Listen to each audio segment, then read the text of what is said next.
Aus der Reihe meines Burgenlexikons. Burgenlexikon von A bis Z. Was Sie schon immer über Burgen wissen wollten oder auch nicht. Von und mit Matthias Helzel alias der Burgenmeister. H wie Hammerschlösser und Hammerwerke. Vom Hammer zum Schloss. Die Industriebetriebe des Mittelalters. Wenn man dieses Wort Hammerschloss zum ersten Mal hört, entsteht im Kopf schnell ein etwas kurioses Bild. Ein Hammer und ein Schloss.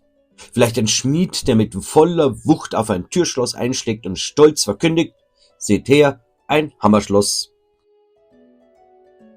Ganz so einfach ist es natürlich nicht.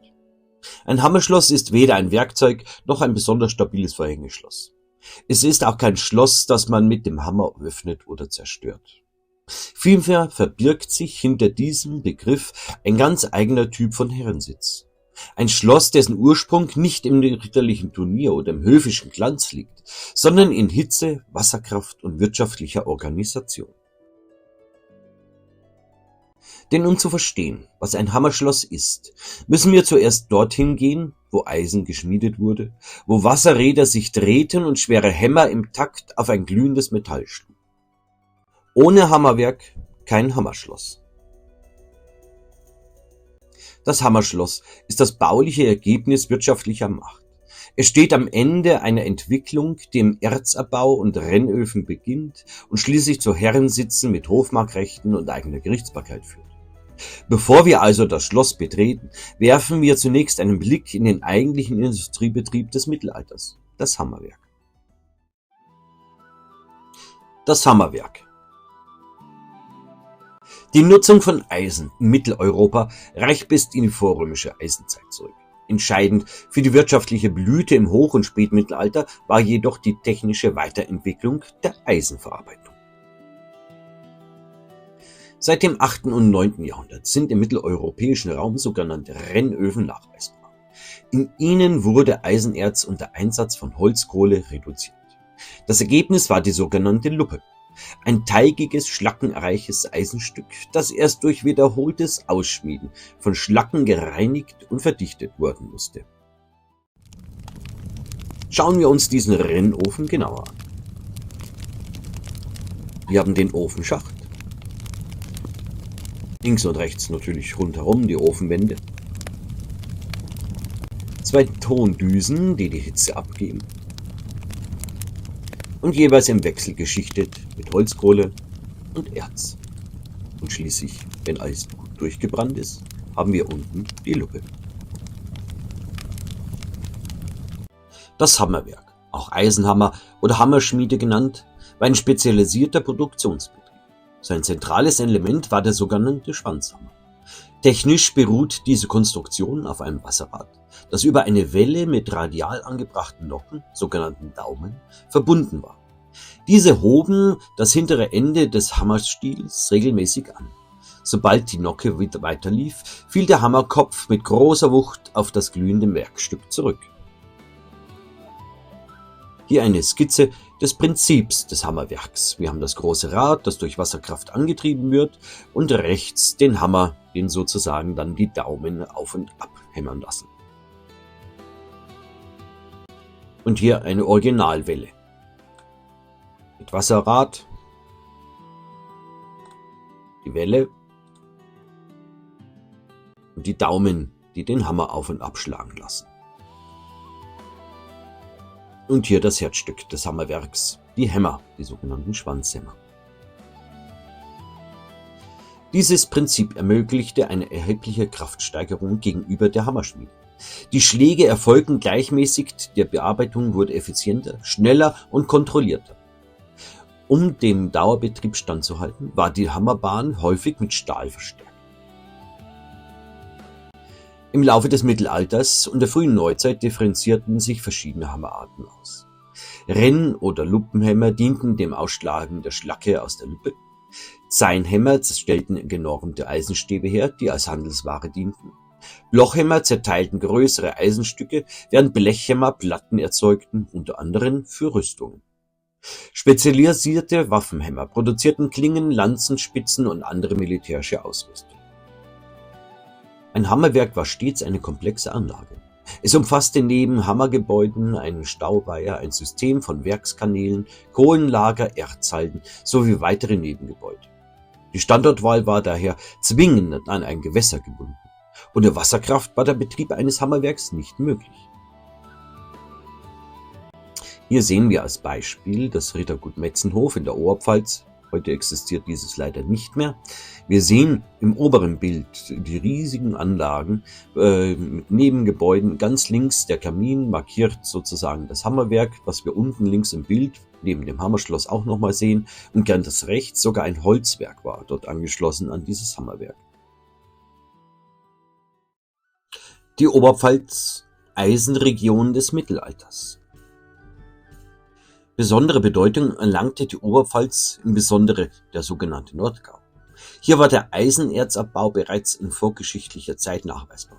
Im Hoch- und Spätmittelalter entwickelte sich die Region jedoch zu einem der wichtigsten Eisenerzzentren Mitteleuropas. Im 14. und 15. Jahrhundert nahm die Eisenproduktion deutlich zu. Im 16. Jahrhundert erreichte sie ihren Höhepunkt. Städte wie Amberg, Sulzbach und Auerbach wurden zu wirtschaftlichen Zentren des Eisenhandels. Oberpfälzer Eisen wurde über Nürnberg in weite Teile Europas exportiert, unter anderem nach Italien und in den Donauraum. Die Vils galt als eine der bedeutendsten mittelalterlichen Industriestraßen Deutschlands. Entlang ihres Verlaufs reihten sich Hammerwerke in dichter Folge. Die Wasserkraft wurde durch Stauwehre, Kanäle und Weiher systematisch reguliert und mehrfach genutzt. Teilweise arbeiteten an einzelnen Bachläufen mehrere Werke hintereinander, die das Wasser gestaffelt einsetzten. Diese wirtschaftliche Konzentration führte zur Herausbildung einer eigenständigen Unternehmerelite, der Hammerherren. Diese Übersichtskarte soll verdeutlichen, wie viele Hammerwerke im Nordgau bzw. in der Oberpfalz ansässig waren. Hier zusammengerechnet sind es ungefähr 247. Bereits im Spätmittelalter schlossen sich die oberpfälzischen Hammerherren zu einer eigenen Vereinigung zusammen, die ihren Struktur einer Gilde oder Kooperation ähnelte. Ziel war die gemeinsame Preisgestaltung, die Regulierung von Produktionsmengen, die Sicherung von Absatzmärkten sowie ein geschlossenes Auftreten gegenüber dem Landesherrn. Und hier sehen wir sie, die Statute der Großen Hammereinigung vom 7. Januar 1347 mit jeweils 43 Statuten und insgesamt über 200 Hammerherren, die sich hier zusammengefunden haben. Die Siegel kündigen natürlich, wie viele dort tätig waren. Dieses Dokument gilt auch als eines der ältesten deutschen Kartelle der Wirtschaftsgeschichte. Die Hammerherren waren auf landesherrliche Privilegien angewiesen, etwa Wasserrechte, Forstrechte für die Holzkohlegewinnung oder Zollvergünstigungen. Gleichzeitig verfügten sie aufgrund ihrer wirtschaftlichen Bedeutung über erhebliche Verhandlungsmacht. Im 16. Jahrhundert erreichte diese Organisation ihre größte Geschlossenheit und wirtschaftliche Stärke. Mit wachsendem Reichtum wuchs auch der politische Anspruch. Viele Hammerherren strebten die sogenannte Landsassenfreiheit an. Landsassen waren landständliche Grundbesitzer, die unmittelbar dem Landesherrn unterstanden und bestimmte adlige Rechte besaßen. Die Aufnahme in diesen Stand bedeutete gesellschaftlichen Aufstieg und politische Mitwirkungsmöglichkeiten, etwa auf Landtagen. Eng damit verbunden war die Einrichtung einer Hofmark. Eine Hofmark war ein abgegrenzter Herrschaftsbezirk, innerhalb dessen der Inhaber grundherrliche Rechte ausübte. Dazu gehörten Abgaben, Verwaltungsaufgaben und vor allem Teile der Gerichtsbarkeit. In der Regel erhielten Hammerherren die niedere Gerichtsbarkeit, also die Zuständigkeit für zivilrechtliche Streitigkeiten, kleinere Vergehen und Erbangelegenheiten. Diese Rechte sind für zahlreiche Oberpfälzer Hammerherren seit dem 16. Jahrhundert urkundlich belegt. In einzelnen, jedoch seltenen Fällen wurden im 16. und frühen 17. Jahrhundert auch die hohe Gerichtsbarkeit verliehen, das sogenannte Blutgericht über schwere Straftaten. Solche erweiterten Rechte blieben jedoch Ausnahmen. Damit wurde aus dem industriellen Unternehmer zunehmend ein territorialer Herrschaftsträger. Die Hammerherren verbanden wirtschaftliche Produktionsmacht mit grundherrlicher Autorität. Das Hammerschloss. Die ersten Wohnsitze der Hammerherren waren im 14. und 15. Jahrhundert keine repräsentativen Schlösser, sondern befestigte Ansitze. In unmittelbarer Nähe der Hammerwerke entstanden kleinere Turmbauten oder Weihhäuser. Diese Anlagen waren funktional geprägt und zugleich Ausdruck sozialen Anspruchs. Hier sehen wir eine Zeichnung auf einer Karte des 16. Jahrhunderts, den Alten Hammer bei Mitterteich in der Oberpfalz. Was sehen wir? Links das Hammerwerk mit 2 Schloten, 2 Wasserrädern, hier wird quasi das Eisen verarbeitet, ganz rechts ein Torhaus und natürlich in der Bildmitte das Hammerschloss, das Hammerherrenhaus, diesen hohen Wohnturm, also burgähnlichen Ansitz mit oben sogar Fachwerkgeschoss. Und hier einfach mal eine Zeichnung dieses Hammers, alten Hammer. Im Prinzip so könnte es vielleicht ausgesehen haben, aber natürlich etwas übertrieben. Typisch waren rechteckige Wohntürme, Ringmauern, einfache Wehrbauten und Wassergräben, die häufig aus dem Stauweihern der Werke gespeist wurden. Die Nähe zum Hammerwerk war zwingend. Es war Produktionsstätte, Einnahmequelle und natürlich Machtbasis zugleich. Hier sehen wir einen Stich des 17. Jahrhunderts vom Schloss Hirschbach. Sehr schön zu sehen, etwas im Vordergrund das Torhaus mit Wirtschaftsgebäuden und einem Kamin, vielleicht ein Brauhaus. Ganz links sieht man im Prinzip das Hammerwerk. Und was sehen wir am Schloss? Wir haben natürlich ein wohnturmähnliches Haus, Hauptgebäude, eine Ringmauer, dann natürlich ein Wassergraben und die Ringmauer ist zusätzlich nochmal mit einem Torhaus und mit verschiedenen Wehrtürmen befestigt. Mit dem wirtschaftlichen Aufstieg im 16. Jahrhundert wandelte sich auch die Architektur. Es entstanden repräsentative Landschlösser, die als Hammerschlösser bezeichnet werden. Dieser Bautyp tritt nahezu ausschließlich in der Oberpfalz und angrenzenden Gebieten auf. Das Hammerschloss war nun mehr als ein Wohnsitz. Mit dem Erwerb der Landsassenfreiheit und der Errichtung von Hofmarken wurde es Verwaltungs- und Gerichtssitz. Hier wurden Abgaben eingezogen, hier tagte das Hofmarksgericht, hier manifestierte sich die Herrschaft des Hammerherrn. Architektonisch spiegelt sich dies in größeren und mehrgeschossigen Hauptbauten mit regelmäßig gegliederten Fassaden wider. Innenhöfe dienten wirtschaftlichen Abläufen, Verwaltungsräume und Gerichtsstuben waren integraler Bestandteil der Anlage. Repräsentative Säle unterstrichen den gesellschaftlichen Aufstieg ihrer Besitzer. Die Wehrhaftigkeit trat gegenüber der Repräsentation zurück, wenngleich die geschlossene Bauweise und die Wasserlage weiterhin eine gewisse Schutzfunktion erfüllten. Das Hammerschloss vereinte damit 3 Funktionen: Wohnsitz, Verwaltungszentrum und Symbol wirtschaftlich begründeter Herrschaft. Im Unterschied zur hochmittelalterlichen Burg beruhte diese Herrschaft nicht primär auf militärische Macht, sondern auf Kapital, Produktion und landesherrlichen Privilegien. Hier sehen wir im Prinzip natürlich, was sich die Hammerherren dann leisten konnten, ein Barockschloss wie eben dieses Hammerschloss Teuern in der Oberpfalz. Das Hammerschloss Dißfurt. Das Schloss Dißfurt liegt im gleichnamigen Ortsteil von Bressart in der Oberpfalz. Es handelt sich um ein ehemaliges Hammerschloss, dessen Eisenhammer vom Wasser der Heidenab angetrieben wurde. Die Anlage ist heute als Baudenkmal verzeichnet. Zudem sind archäologische Befunde des Mittelalters und der frühen Neuzeit als Bodendenkmal geschützt. Dißfurt gehört damit zu den bedeutenden Standorten der oberpfälzischen Eisenindustrie. Die Geschichte beginnt im 14. Jahrhundert. 1346 wurde das Eisenwerk erstmals urkundlich erwähnt. Im Laufe des 15. Jahrhunderts entwickelte sich Dißfurt gemeinsam mit den Hämmern Droschelhammer und Pechhof zu einer zusammenhängenden Gutseinheit. Unter der Nürnberger Patrizierfamilie Kress wurde das Gut landsässig und gewann politischen Gewicht innerhalb der Oberpfalz. Rechts unten das Wappen der Herren Kress von Kressenstein. Im 16. und 17. Jahrhundert wechselt der Besitz mehrfach, unter anderem an die Familie von Zettwitz, Wild von Wildenreuth und von Podewitz. Besonders in der Zeit der Gegenreformation kam es zu Spannungen, da protestantische Besitzer zeitweise ihre Rechte verloren oder des Landes verwiesen wurden.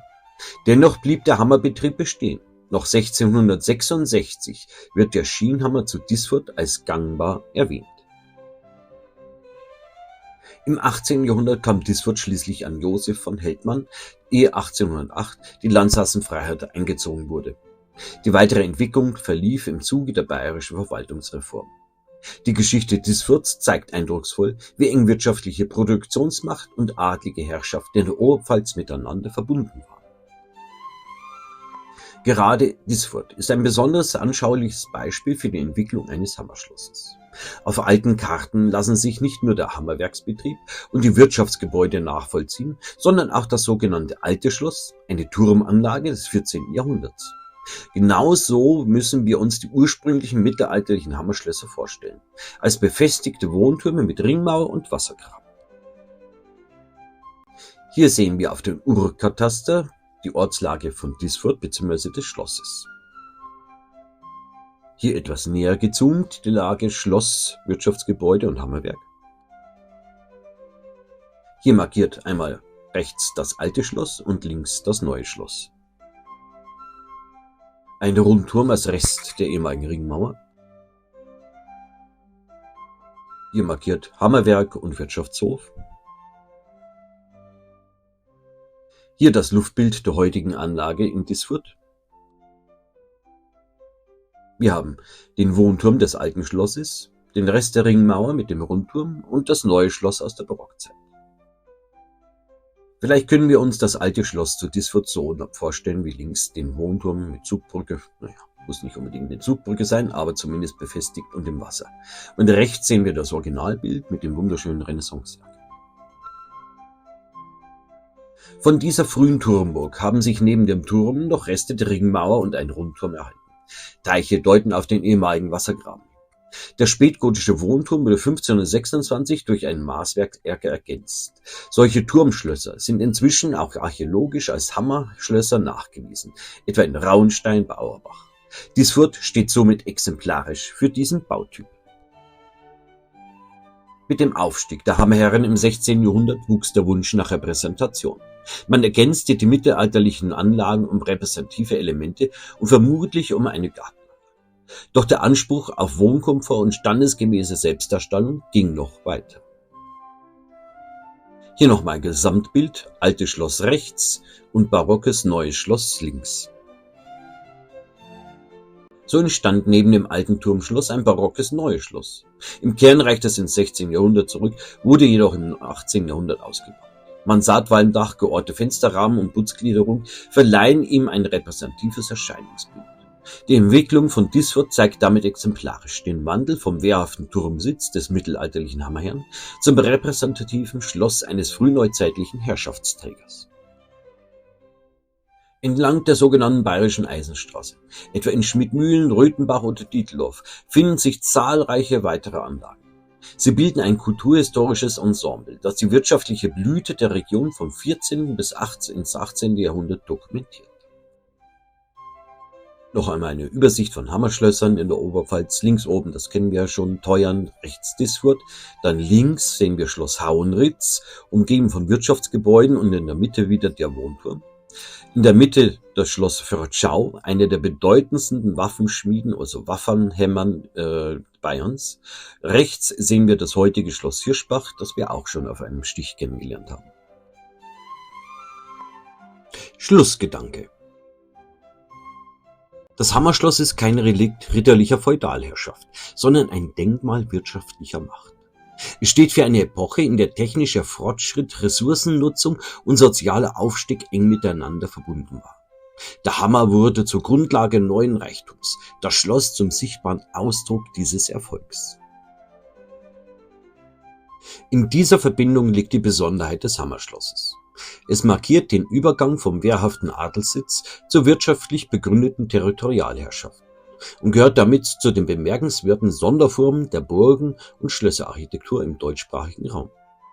Kennt ihr weitere Hammerschlösser oder habt ihr schon welche besucht? Schreibt es in die Kommentare. Danke, dass Sie dabei waren. Ich hoffe, Sie konnten ein Stück Burgengeschichte, Burgenwissen mitnehmen. Ihr Matthias Helzel alias der Burgenmeister. Und nicht vergessen, Abonnieren und liken ist kostenlos. Dieses Video wird präsentiert und unterstützt von der Vermittlung Historischer Immobilien OHG.